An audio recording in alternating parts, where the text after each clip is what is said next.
Welcome back to another story on Infidelity Tales Lab. Before we begin, tell us, where in the world are you watching from? Now, let's dive into today's story. Chapter 1. The Perfect Life. Byron Shelton adjusted his tie in the bathroom mirror of his downtown Chicago penthouse, watching the morning sun paint the skyline in golden hues. At 34, he had everything most men dreamed of: a successful tech consulting firm, a seven-figure portfolio, and in 3 days, he'd marry the woman he believed was his soulmate. Kara Ewing had entered his life 8 months ago like a whirlwind of perfection. Auburn hair that caught light like fire, emerald eyes that seemed to see straight through to his soul, and a laugh that could make him forget his worst days. She was a freelance graphic designer, she'd told him, working with small businesses while building her own brand. Independent, creative, beautiful. Everything he'd never found in the corporate circles he usually moved in. Their relationship had been a carefully orchestrated dance. Kara never seemed too eager, never pushed for commitment, never asked about his money. She split dinner bills, insisted on taking separate cars to events, and when he'd proposed after 6 months, she'd actually hesitated. "Are you sure, Byron? Marriage is such a big step," she'd said, tears in her eyes. It had only made him love her more. Now, as he headed to his office, Byron's phone buzzed with a text from his soon-to-be father-in-law, Raymond Archer. "Looking forward to Saturday, son. Kara's lucky to have found someone like you." Raymond was a retired police detective turned private investigator, a man whose approval Byron had worked hard to earn. The fact that an experienced cop vouched for him meant everything. Byron had met few of Kara's friends. She was selective, she explained, preferring quality over quantity. Her parents had died in a car accident when she was 22, she'd told him tearfully one night. No siblings, just a grandmother in Florida they'd visit after the honeymoon. It had made Byron protective of her, this beautiful woman who'd faced so much loss yet remained so strong. At his office, Byron's assistant Corey Bailey knocked and entered. The wedding planner called. "Everything's confirmed for Saturday." "Oh, and your accountant wants to review the prenup again before you sign." Byron waved him off. The prenup's fine as is. He'd insisted on keeping it simple. What was his stayed his, what was hers stayed hers, and anything acquired together would be split 50-50. Kara had been almost insulted by the suggestion initially. "I don't want your money, Byron. I want you," she'd said. Another reason he adored her. That evening, Byron picked up Kara from her modest apartment in Lincoln Park. She greeted him at the door in a sundress that made his breath catch, but something seemed off. Her usual confident smile wavered slightly, and her hands trembled as she locked the door. "Everything okay, beautiful?" he asked, pulling her close. "Wedding nerves, I guess." She laughed, but it sounded forced. 3 days feels like forever and no time at all. They drove to dinner at Alinea, where Byron had proposed. The same corner table, the same view of the city lights. But Kara barely touched her food, constantly checking her phone. "Work emergency?" Byron asked. "Just a difficult client. You know how it is." She reached across, squeezing his hand. "I'm sorry. I'm here, completely here." But she wasn't, and Byron noticed everything. The way her eyes darted to other diners when they laughed too loud. The slight flinch when the waiter approached from behind. The fact that she ordered wine but barely sipped it. Unusual for someone who'd introduced him to her favorite vintage just last month. Walking back to his car, Byron's mind wandered to their first meeting at a coffee shop in River North. He'd been there for a business meeting that got canceled, working on his laptop when she'd approached his table. "Excuse me, is the seat taken?" She gestured to the chair across from him, though the cafe was half empty. "I'm waiting for someone who's apparently going to be late, and my laptop battery died. Mind if I sit while they find a charger?" They talked for 2 hours. She was witty, intelligent, asked thoughtful questions about his business without seeming gold-diggy. When her friend never showed up, Byron had offered to buy her dinner. She'd countered with coffee the next day instead. "I like to take things slow," she'd said with a smile that made his chest tight. Now, as they reached his car, that same smile felt different somehow. Practiced, like she'd perfected it in a mirror. "Byron," Kara said suddenly, her voice small, "do you ever wonder if we're moving too fast? 8 months isn't very long to really know someone." He stopped, turned to face her fully. Are you having second thoughts? No. The response came too quickly, too sharp. She softened immediately. No, of course not. I love you. It's just, marriage is forever, you know? Once we say those vows, there's no going back. Something cold settled in Byron's stomach, but he pushed it aside. Pre-wedding jitters were normal. He'd read about it. Hey, he said, tilting her chin up. If you need more time. I don't. She kissed him then, fierce and desperate. I'm yours, Byron Shelton. In 3 days, I'll be Mrs. Kara Shelton, and nothing will ever change that. As they drove back to her apartment, Byron couldn't shake the feeling that she was right. After Saturday, nothing would ever be the same. He just wasn't sure anymore that it would be in the way he'd hoped. Chapter 2. Cracks in the Foundation. Byron spent Tuesday morning reviewing security footage from his office building's parking garage. It was a habit he developed since starting his consulting firm. Always be aware of your surroundings. Always have backup plans. Success made you a target, and he hadn't clawed his way out of Detroit's east side to become careless now. His phone rang as he watched delivery trucks and employees arrive on screen. Kara's name lit up the display, but when he answered, her voice sounded strained. Byron, honey, I need to cancel lunch today. I have to drive to Milwaukee for this client emergency. I might not be back until tomorrow morning. The day before our wedding, Byron frowned. Can't someone else handle it? It's my biggest contract this year. If I mess this up. She trailed off. I'm so sorry. I know the timing is terrible. Something nagged at Byron. Kara had never mentioned any Milwaukee clients before. What kind of design work requires you to drive there personally? Can't everything be done digitally these days? A pause. It's for a restaurant chain. They want to see physical mock-ups before approving the rebrand. Very old school approach, but they're paying triple my usual rate. Byron made a mental note to ask more about this mysterious client later. Drive safe. Call me when you get there. Of course. Love you. After hanging up, Byron felt restless. He decided to surprise Kara with flowers at her apartment before she left for Milwaukee. He gotten spare keys made months ago. Kara's Lincoln Park apartment was a cozy one-bedroom she'd furnished with vintage finds and her own artwork. Byron let himself in quietly, planning to leave the flowers on her kitchen counter with a note. But as he stepped inside, he heard Kara's voice coming from the bedroom. Absolutely sure this will work? Because if Byron finds out before Saturday, everything falls apart. Byron froze. Who was she talking to? He crept closer to the bedroom door. I've been planning this for 2 years. Byron's the perfect mark, rich, trusting, and completely isolated from his family. Once we're married, the life insurance policies kick in, and then... Kara's voice carried a coldness Byron had never heard before. A male voice responded, muffled through what sounded like a speakerphone. And the father? The ex-cop. Raymond Archer thinks I'm a saint. He's already talking about grandchildren and Sunday dinners. The man who could expose everything is actually helping me pull it off. Byron's blood turned to ice. His hand instinctively moved to his phone, but he fought the urge to call for help. He needed to hear more. What about the Milwaukee thing? The voice asked. Perfect alibi. I'll be nowhere near Chicago when the accident happens. Make sure it looks exactly like what happened to Marcus and David. Break failure, just like we practice. Marcus and David. Byron's mind raced. Were those names supposed to mean something to him? Speaking of which, Kara continued, did you dispose of David's things like I asked?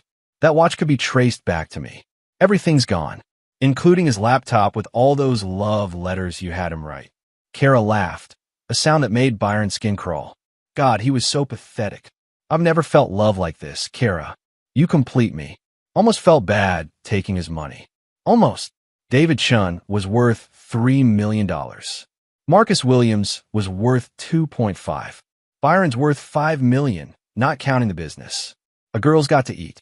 Byron's legs nearly buckled. She was talking about murder, multiple murders. His mind flashed to the newspaper articles he'd skimmed over the past year. Hadn't there been something about a young businessman dying in a car accident? And another one? I have to go, Kara said.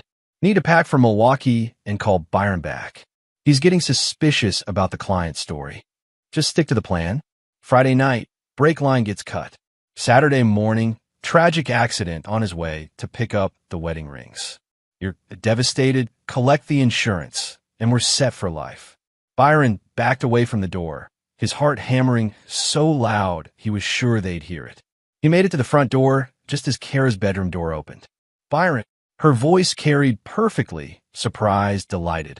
What are you doing here? He turned, holding up the flowers with hands that somehow stayed steady. Wanted to surprise you before your trip. I was just leaving the flowers. Kara's smile was radiant, but Byron now saw it for what it was, a mask worn by a predator. You're so sweet, but you almost gave me a heart attack. I didn't hear you come in. Sorry, beautiful. I wanted it to be a surprise. He kissed her forehead, fighting every instinct that screamed at him to run. Have a safe trip to Milwaukee. I'll miss you. Miss you too, she said, but her eyes were calculating, studying his face for signs he'd overheard something. Byron left the apartment and drove 3 blocks before pulling over and vomiting in an alley. Kara Ewing, the woman he'd planned to spend his life with, was a serial killer, and in 3 days, he was supposed to be her next victim. But Byron Shelton hadn't built a multi-million-dollar business by panicking under pressure. He'd grown up watching his father work 3 jobs just to keep food on the table, had put himself through Northwestern on scholarships and student loans, had outmaneuvered competitors twice his size and men with 10 times his connections. If Kara wanted to play games, she'd picked the wrong mark. Byron pulled out his phone and scrolled through his contacts until he found Raymond Archer's number.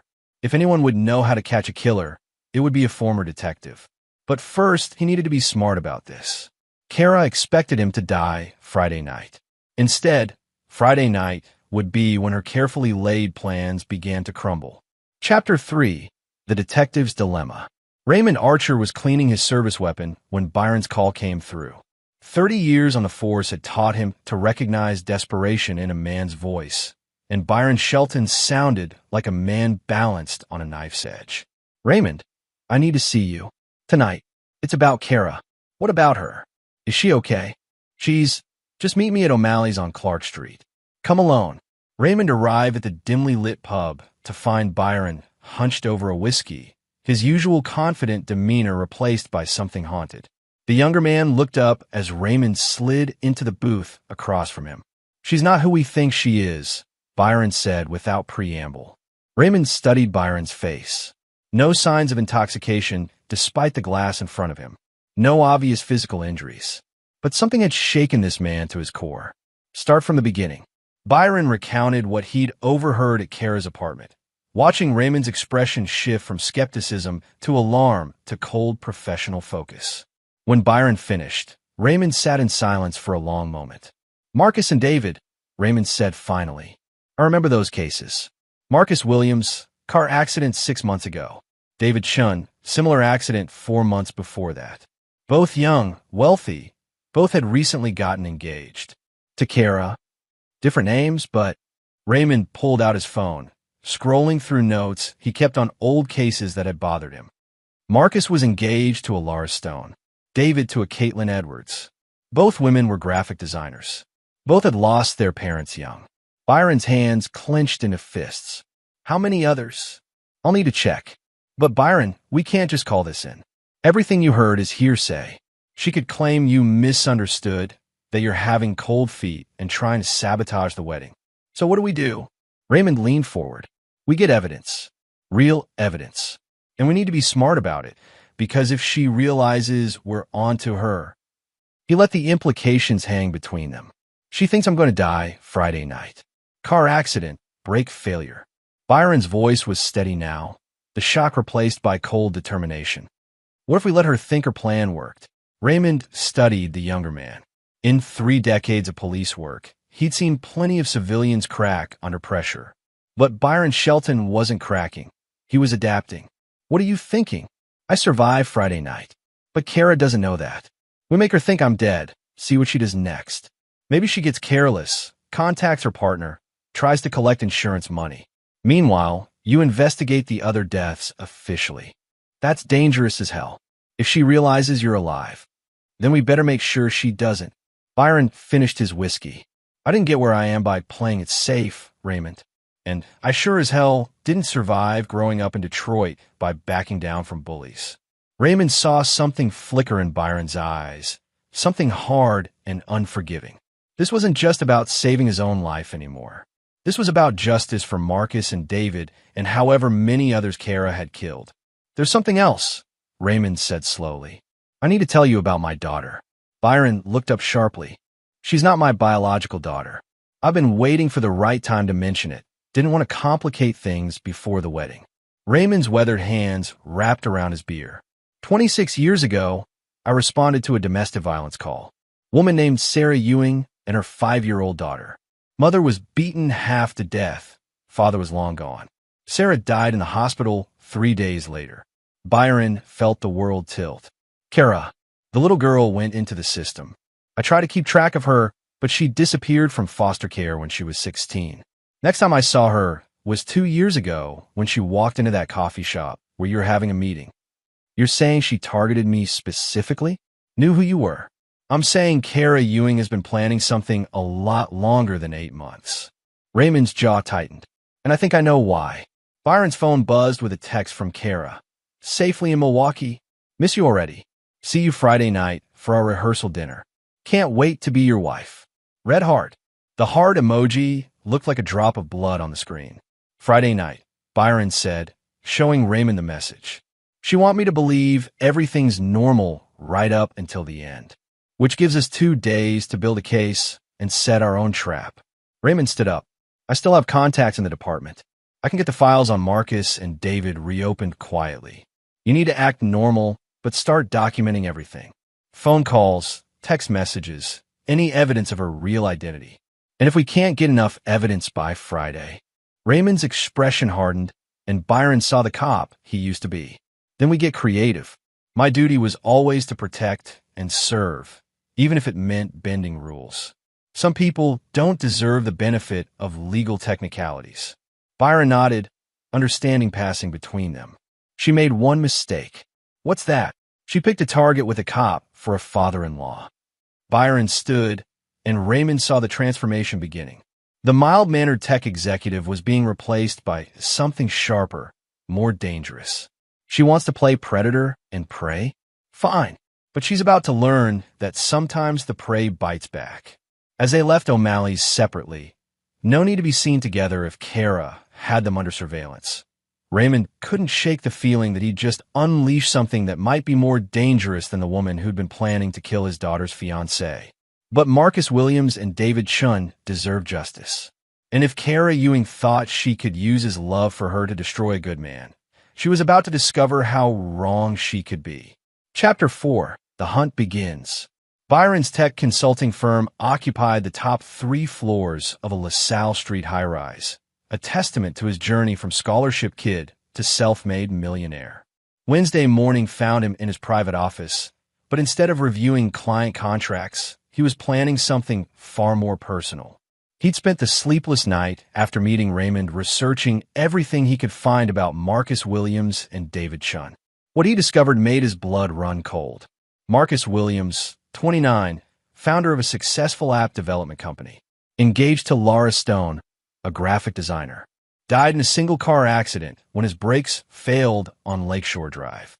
Laura had been in New York on business. She'd inherited everything after a brief, highly publicized grieving period where she'd spoken eloquently about their love and her loss. David Chun, 31, investment banker, engaged to Caitlin Edwards, also a graphic designer. Brake failure, also on Lakeshore Drive. Caitlin had been visiting her sick grandmother in Florida. Another fortune inherited by a grieving fiancé. The photos Byron found online made his stomach churn. Laura Stone and Caitlin Edwards were the same woman, Kara Ewing, with different hair colors and styles, but the same predatory smile. Byron's assistant Corey knocked and entered. The private investigator you requested is here. Send him in. Luther Waters was everything Central Casting would order for a private detective, grizzled, sharp-eyed, wearing a coat that had seen better decades. But Byron had done his homework. Waters was former FBI, specializing in white-collar crime and identity theft. Mr. Shelton, Corey says you need someone looked into quietly. Byron slid a file across his desk containing everything he'd compiled on Kara's various identities. Her real name might be Kara Ewing, but she's also been Laura Stone and Caitlin Edwards. I need to know everything. Where she really came from, how many other identities she's used, and most importantly, how many other men have died. Waters flipped through the documents, his expression growing increasingly grim. This is a serial killer, Mr. Shelton. Why aren't the police handling this? They will be. But right now, she thinks she's about to kill me on Friday night. I need evidence before then, or I need to disappear and let her think she succeeded. Disappear? Byron leaned forward. I have a plan, but I need to know who I'm really dealing with first. Waters nodded slowly. Give me 12 hours. My fee is $5,000 a day, plus expenses. Money's not an issue. Find me everything. After Waters left, Byron's phone rang. Raymond Archer. I've been making calls, Raymond said. Officially, I'm reviewing cold cases for a consulting job. Marcus Williams and David Shun are just the tip of the iceberg. How many others? At least 4 more in the past 3 years. All the same pattern. Young, wealthy, recently engaged men dying in car accidents. All their fiancés were graphic designers with dead parents, and all of them inherited everything. Byron felt sick. 6 men that we know of. There could be more in other states. This woman's been perfecting her technique. Any connection to her partner? The man she was talking to on the phone? Working on it. But Byron, there's something else. I did some digging into Kara's background. The Sarah Ewing who died 26 years ago, she had 2 daughters, not 1. Byron's hand tightened on the phone. A sister. Twin sister. Both girls went into foster care, but only one, Karen Ewing, stayed in the system. The other one, Kimberly, was adopted by a family in Milwaukee. Milwaukee, where Kara claimed to be right now. Raymond, what if the woman I'm engaged to isn't even Kara Ewing? What if she's the twin sister? Then we're dealing with something a lot more complicated than a simple Black Widow case. Byron ended the call and immediately tried reaching Kara. It went straight to voicemail. He tried again an hour later. Same result. That evening, Byron drove to Kara's apartment. Using his key, he let himself in and immediately noticed things that seemed off now that he knew what to look for. The vintage furniture wasn't collected over time. It was all from the same estate sale, still had matching price tags tucked beneath cushions. The personal photos on her walls showed her with people he'd never met, in places she'd never mentioned visiting. In her bedroom closet, Byron found a suitcase he'd never seen before. Inside were identification documents for Laura Stone and Caitlin Edwards, complete with driver's licenses and credit cards. There was also a prescription bottle for anxiety medication, prescribed to Karen Ewing. So she was using her real name, just spelled differently. At the bottom of the suitcase was a leather portfolio containing what looked like surveillance photos of him. Pictures of Byron leaving his office, entering his building, at restaurants he frequented. Some were taken weeks before they'd supposedly met at the coffee shop. Their entire relationship had been alive from day one. Byron's phone buzzed with a text from an unknown number. Stop looking where you don't belong, or you'll join your friends Marcus and David a lot sooner than Friday. He looked around the apartment, suddenly aware he might not be alone. But instead of fear, Byron felt something else entirely. A cold, calculating anger that reminded him why he'd been successful in business. When competitors tried to undercut him, he didn't panic. He outmaneuvered them. Kara Ewing had made a critical error. She'd chosen to threaten someone who'd spent his entire life being underestimated, someone who'd learned to turn his opponent's strengths against them. Byron carefully replaced everything in the suitcase exactly as he'd found it, then used his phone to photograph every document. As he prepared to leave, he noticed one more thing, a business card tucked into Kara's jewelry box. Terry Mayo, insurance investigator. Byron pocketed the card. If Kara had an insurance investigator in her back pocket, that explained how she'd managed to collect on multiple policies without raising red flags. As he locked Kara's apartment door behind him, Byron's phone rang again. Luther Waters. Mr. Shelton, you're going to want to hear this. Your fiancé has been very busy. I found 7 different identities, and that's just what I could uncover in one day. How many dead fiancés? 8, maybe 9. There's one in Seattle that's still listed as missing. And Mr. Shelton? She's not working alone. This is a whole operation. Byron smiled for the first time in 2 days, but it wasn't a pleasant expression. Good. That means when I take her down, I can take them all down with her. Sir, with respect, you should let law enforcement handle this. Law enforcement had their chance. 8 good men are dead because this woman is smart enough to stay ahead of the system. Byron's voice carried a steel that would have been familiar to anyone who'd watched him destroy business rivals. But she made one mistake. She assumed I'd be victim number 9. As Byron drove home, his mind was already working through the possibilities. Kara expected him to die Friday night. Instead, Friday night would be when Kara Ewing learned that some prey fight back. And when they do, they don't just survive, they hunt. Chapter 5. Setting the Stage. Thursday morning brought news that chilled Byron to the bone. Luther Waters called at dawn with an update that changed everything. Mr. Shelton, I found the missing link. Terry Mayo isn't just helping with insurance claims.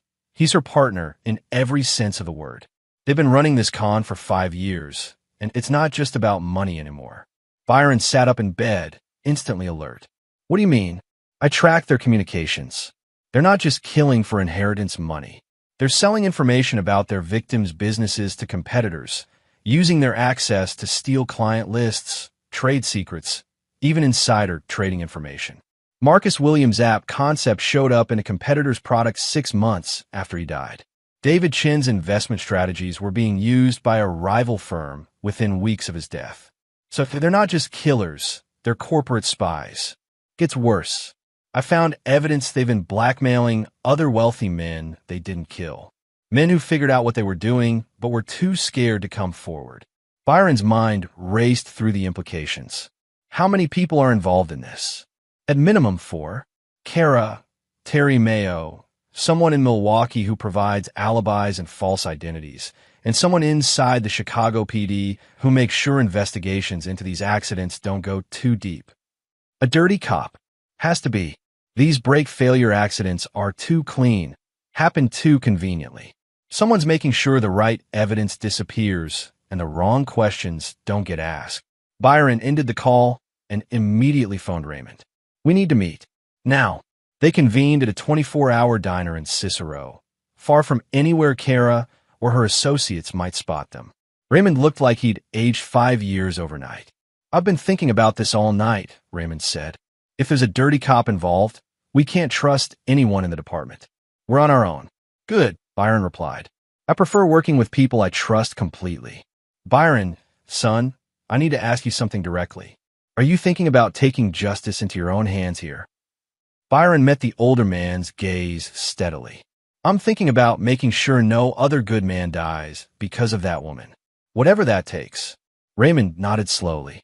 Then I need to tell you some things about real police work that they don't teach in the academy.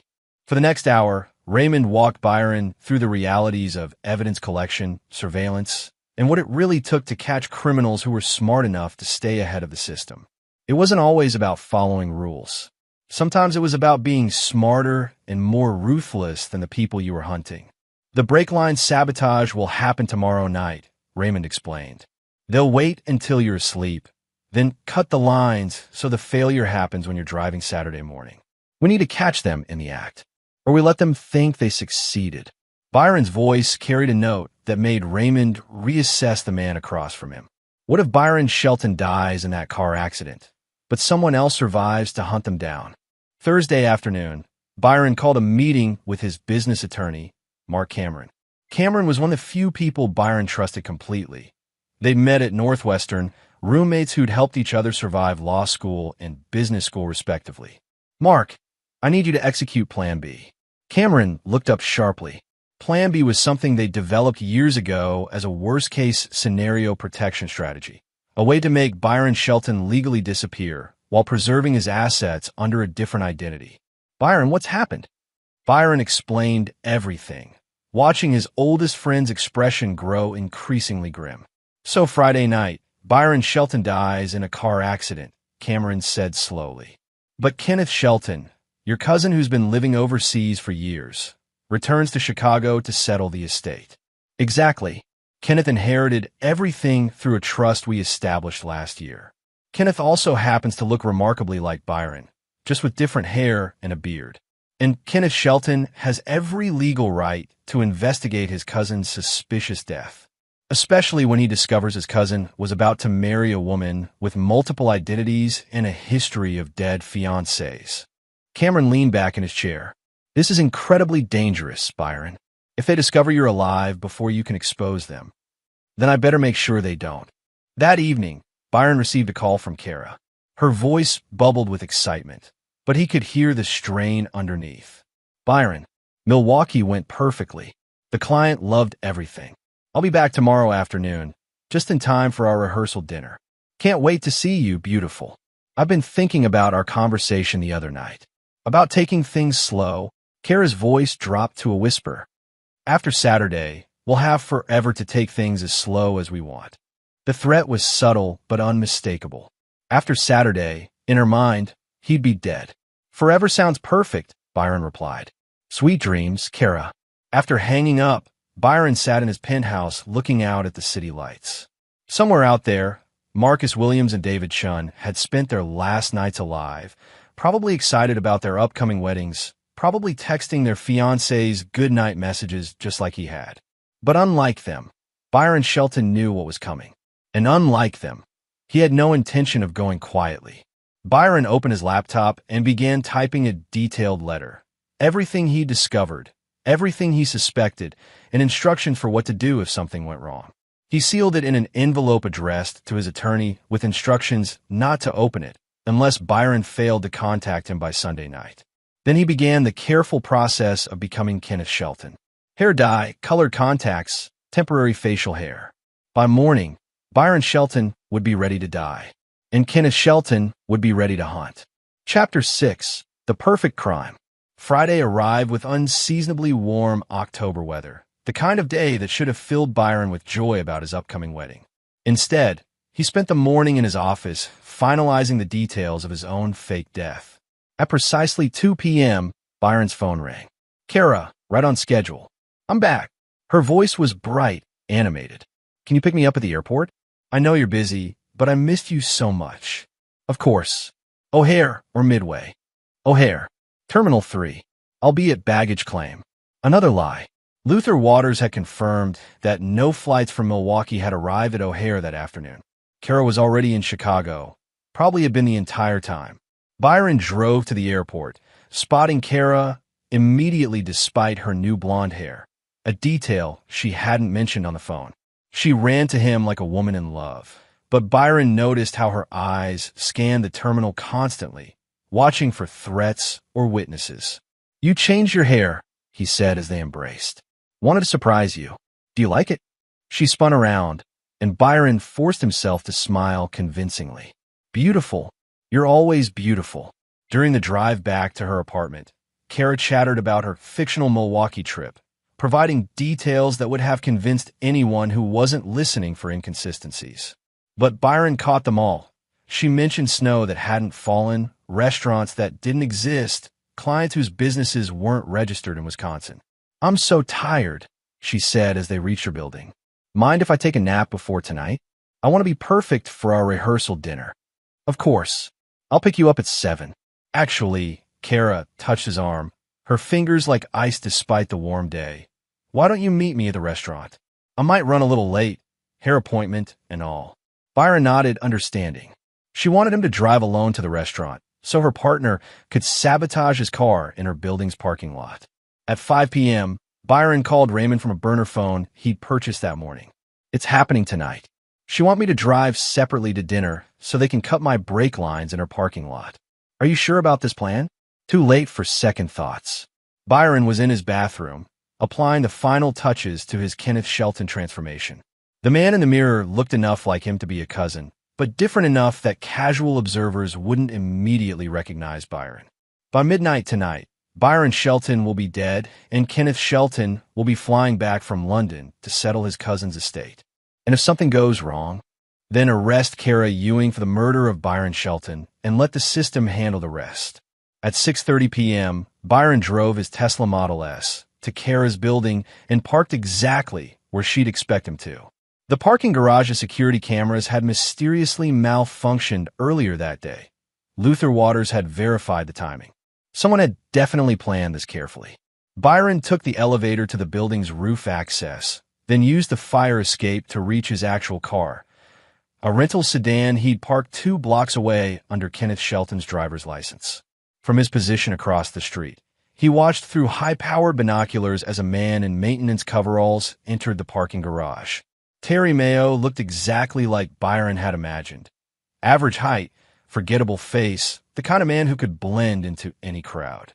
Byron photographed him from every angle as Mayo worked methodically under Byron's Tesla, severing brake lines with practiced efficiency. At 7 p.m. sharp, Byron called Kara from his burner phone, disguising his voice slightly. "Kara? It's Byron. I'm running a few minutes late. Got caught up at the office. Start without me." "Oh no. Are you okay? You sound different. Just tired. Long day. Order me the salmon, would you?" "Of course, darling. Drive safe." Byron almost laughed at the irony. At 7:15, Byron watched his own Tesla leave the parking garage with someone else behind the wheel. Through his binoculars, he could see it was Terry Mayo wearing Byron's jacket and a baseball cap. The plan was more sophisticated than he'd expected. They were actually going to stage his death in real time. Byron followed at a distance as the Tesla headed toward Lakeshore Drive. His phone buzzed with texts from Kara. "Where are you? I'm getting worried." "Byron, please call me back. The restaurant says you haven't arrived. Did something happen?" At 8:47 p.m., Byron's phone exploded with calls. First from Kara, then from emergency services, then from Raymond, who was playing his role perfectly. "Byron, thank God you answered. There's been an accident. Your car went off Lakeshore Drive into the lake. They're searching for you now, but..." "What?" Byron injected exactly the right amount of shock into his voice. "That's impossible. I'm at home. I never left." "What do you mean you're at home? Kara said you were driving to meet her for dinner." "I canceled. Didn't feel well." Kara said she understood. A long pause as Raymond processed the implications. "Byron, if you're at home, then who was driving your car?" I don't know. Someone stole it. We need to get down to the lake. Now." By 10 p.m., the entire charade was in full swing. Police boats searched the dark waters of Lake Michigan while Byron, posing as a distraught fiancé who'd narrowly avoided death, gave statements about his stolen vehicle. Kara arrived at the scene in a taxi, apparently hysterical with grief. She threw herself into Raymond's arms, sobbing about how she'd waited at the restaurant, how she'd known something was wrong when Byron didn't show up. "I should have insisted he let me drive," she cried. "If I'd been with him." Byron watched from behind police barriers as the woman he'd planned to marry gave an Oscar-worthy performance of devastated grief. She was good. He'd give her that. But what Kara didn't know was that Terry Mayo was already in custody. Raymond had coordinated with the FBI based on Luther Waters' evidence, and Mayo had been arrested the moment he'd abandoned Byron's car and tried to flee the scene. What she also didn't know was that Byron had installed tracking devices in all of his vehicles 6 months ago, a security precaution that would now provide perfect evidence of who had really been driving his car when it went into the lake. As the fake search continued into the night, Byron received a text on his burner phone from Luther Waters. "Package delivered."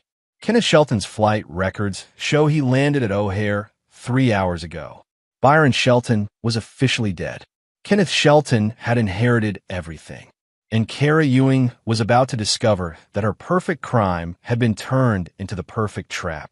Standing in the shadows, watching his own death being investigated, Byron felt something he hadn't experienced since childhood, the pure satisfaction of beating a bully at their own game. Now came the fun part. Chapter 7. The Resurrection. Kenneth Shelton arrived at Raymond Archer's house Saturday morning, looking appropriately grief-stricken for a man who'd just lost his cousin. The beard, darker hair, and horn-rimmed glasses transformed him enough that even Raymond did a double-take. "Jesus, you look different." "Good. That's the point." Byron accepted the coffee Raymond offered, studying the police files spread across the kitchen table. "What's our status?" "Terry Mayo is singing like a canary.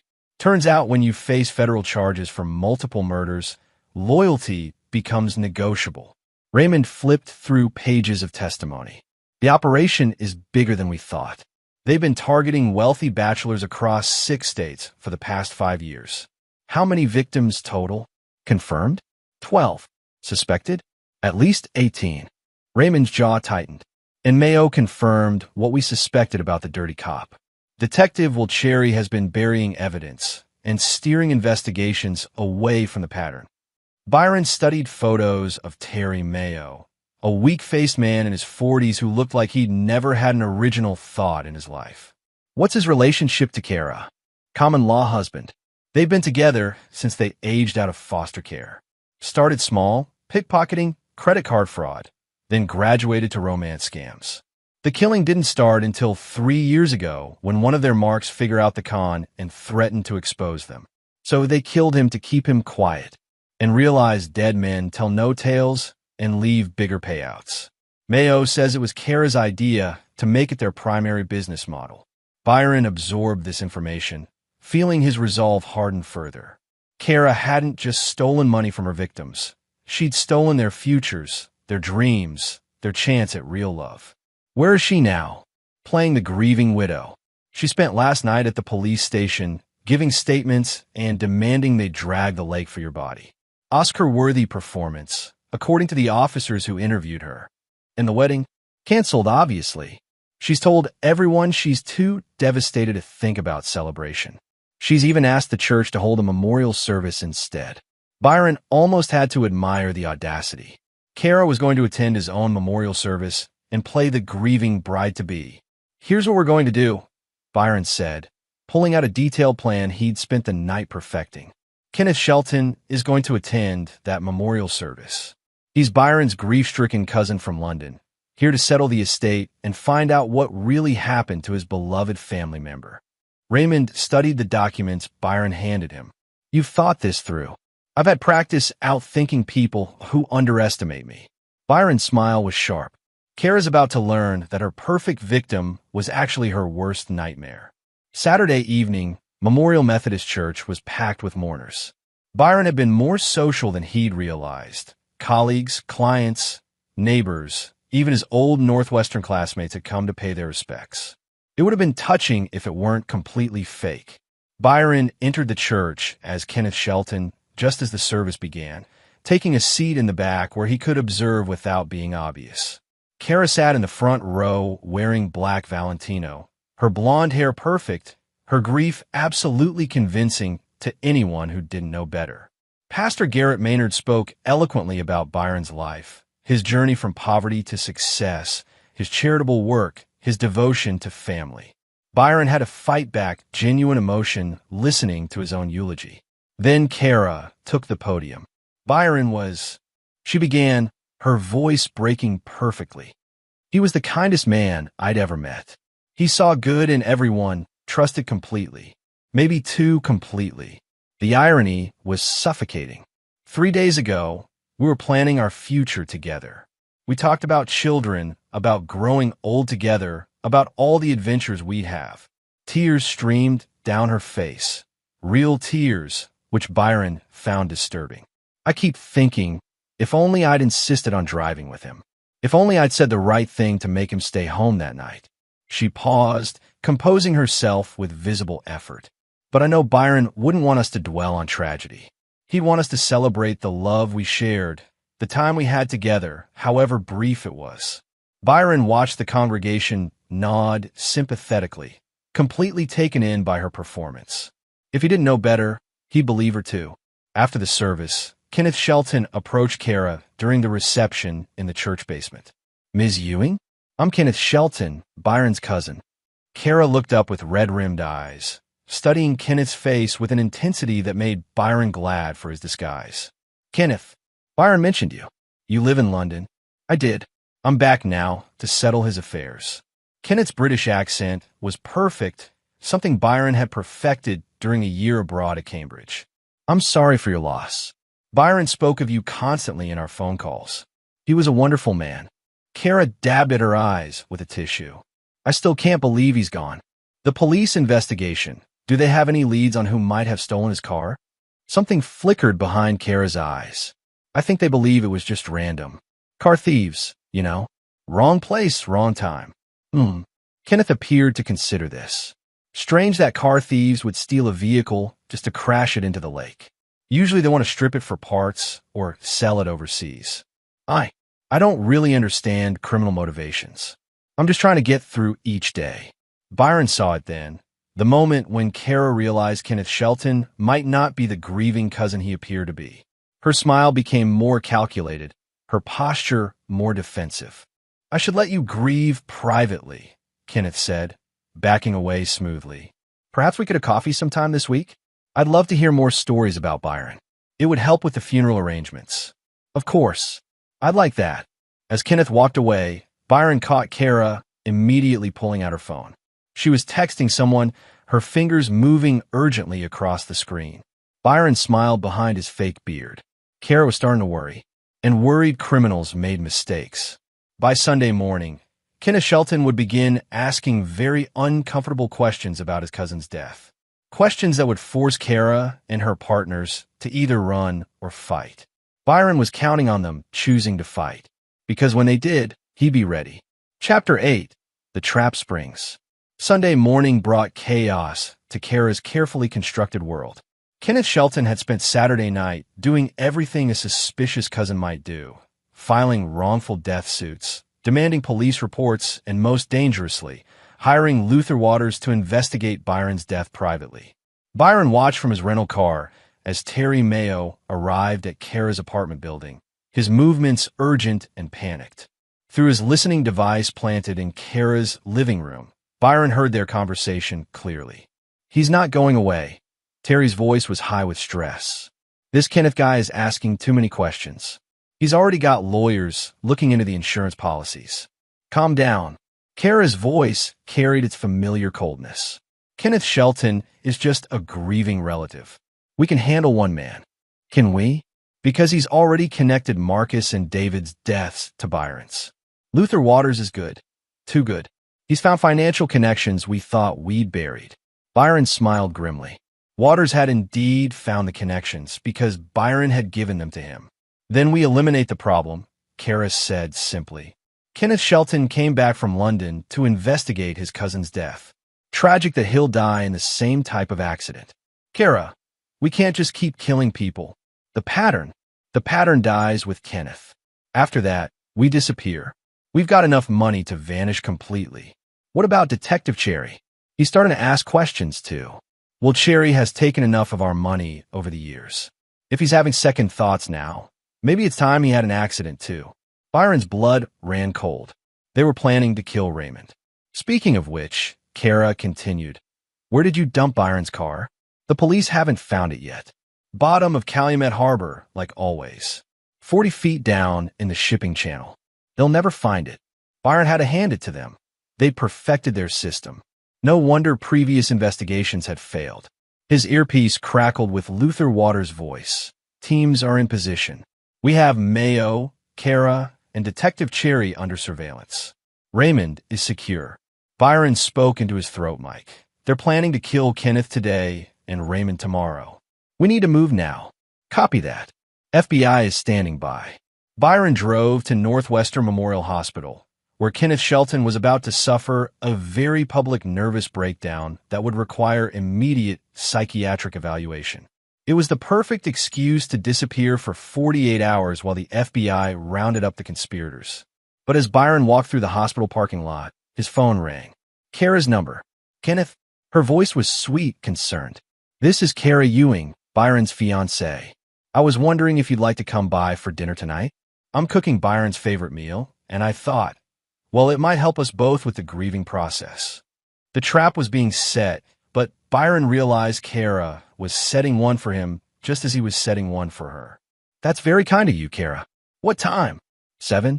I'm at 1247 Fullerton Parkway, apartment 3B. I'll see you then. Byron hung up and immediately called Luther Waters. Change of plans. They're moving faster than expected. Sir, you're walking into a trap. No, Byron corrected. They're walking into mine. That afternoon, Byron received devastating news. Detective Cherry had been found dead in his apartment.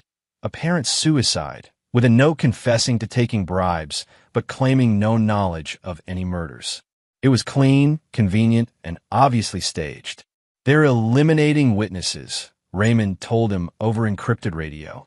Cherry probably threatened to expose them when Kenneth Shelton started asking questions. "Then we end this tonight."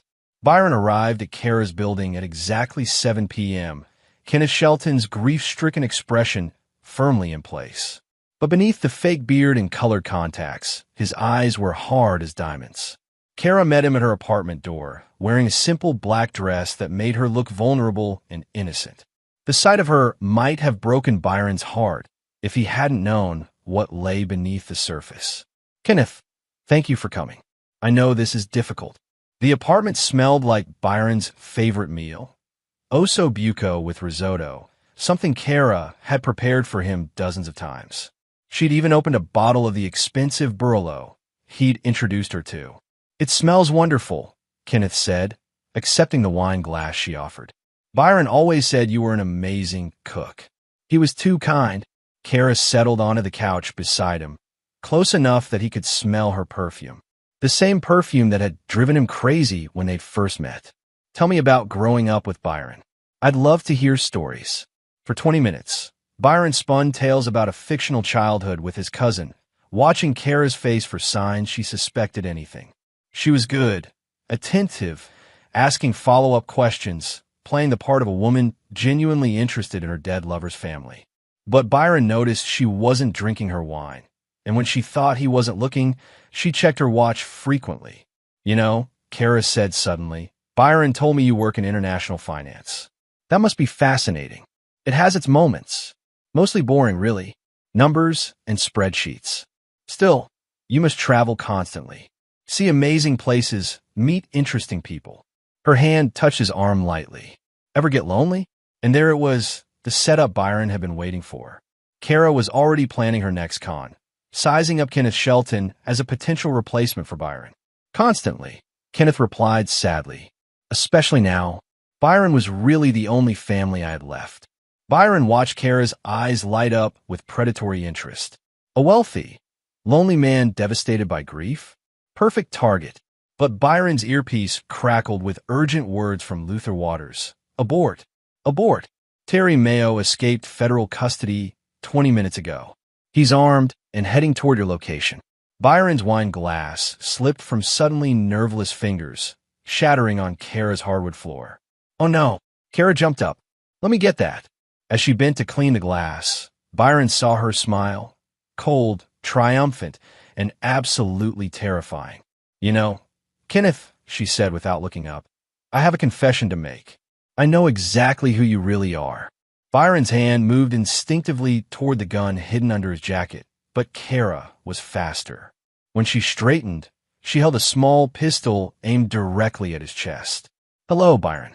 Welcome back from the dead." Chapter 9. Justice Served.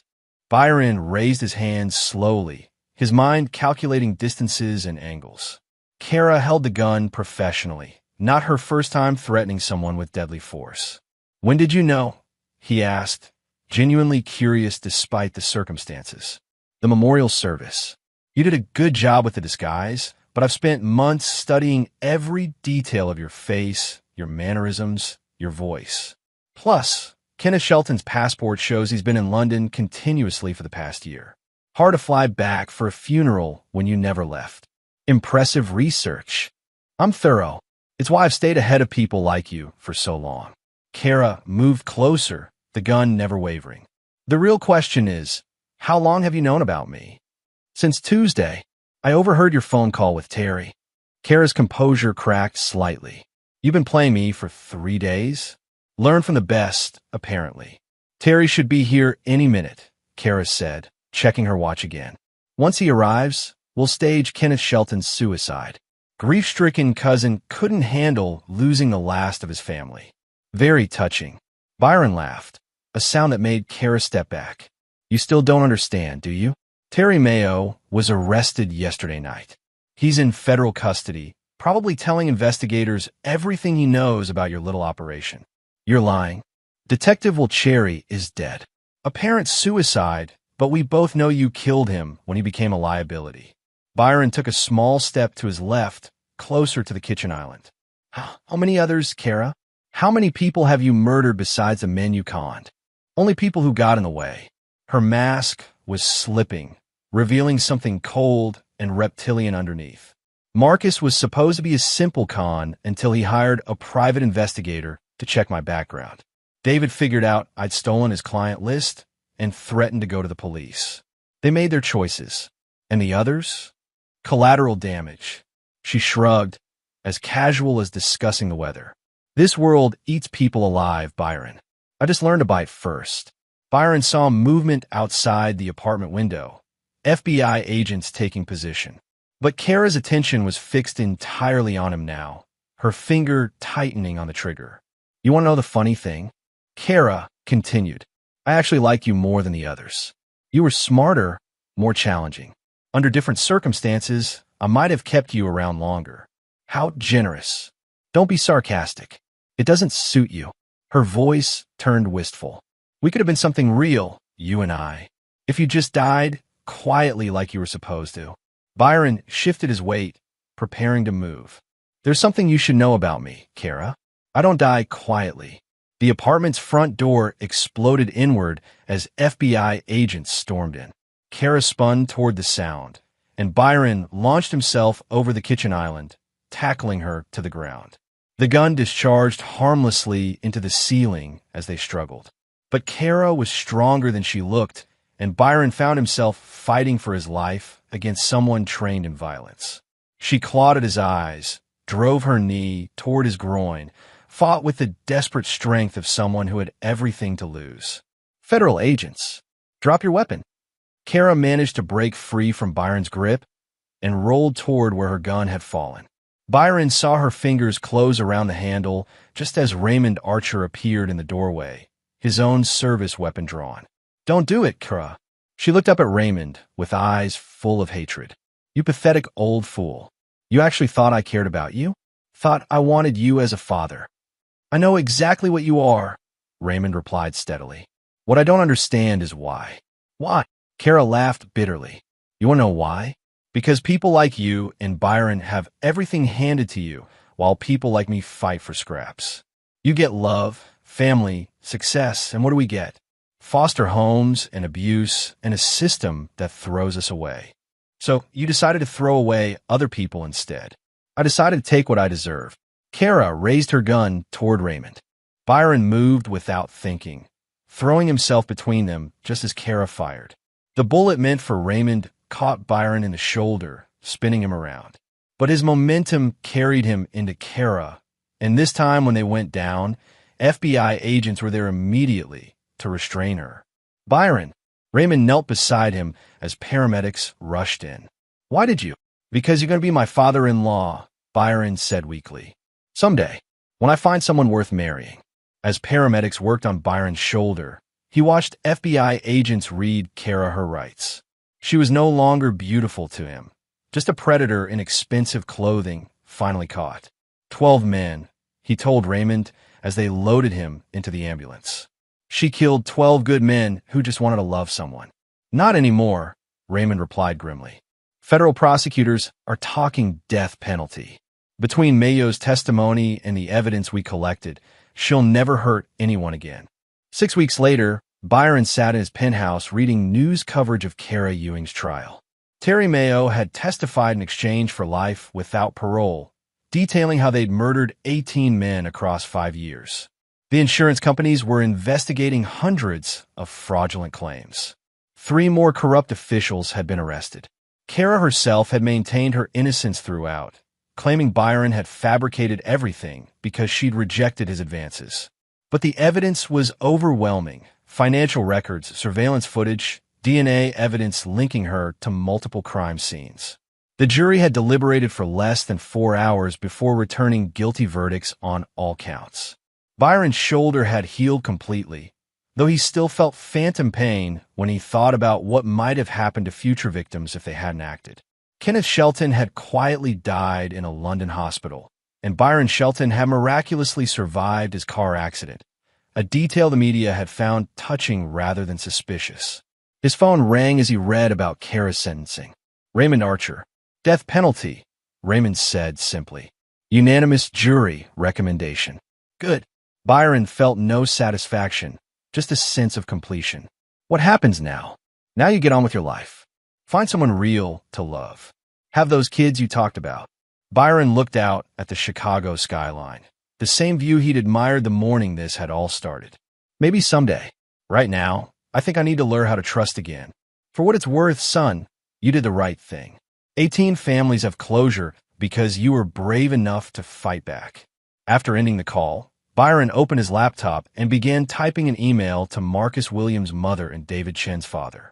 They deserved to know that their sons' deaths had been avenged, that the woman who'd stolen their children's lives would never hurt anyone else. 3 months later, Byron established the Byron Shelton Foundation for Victims' Rights, dedicating himself to helping law enforcement agencies investigate suspicious deaths involving inheritance fraud. His first case file was submitted by a detective in Miami who'd noticed a pattern of wealthy young women dying in car accidents after quick engagements. Byron smiled as he read the report. Apparently, Kara and Terry hadn't been the only ones who'd figured out that murder could be profitable. But they'd also learned something else. Byron Shelton didn't believe in letting predators hunt freely. And this time, he wouldn't be working alone. And there you have it. Another story comes to an end. What did you think? I'd love to hear your thoughts in the comments below. If you enjoy this story, consider joining our community by subscribing. It means the world to us. For more stories like this one, check out the recommended videos on screen. And I'll see you there.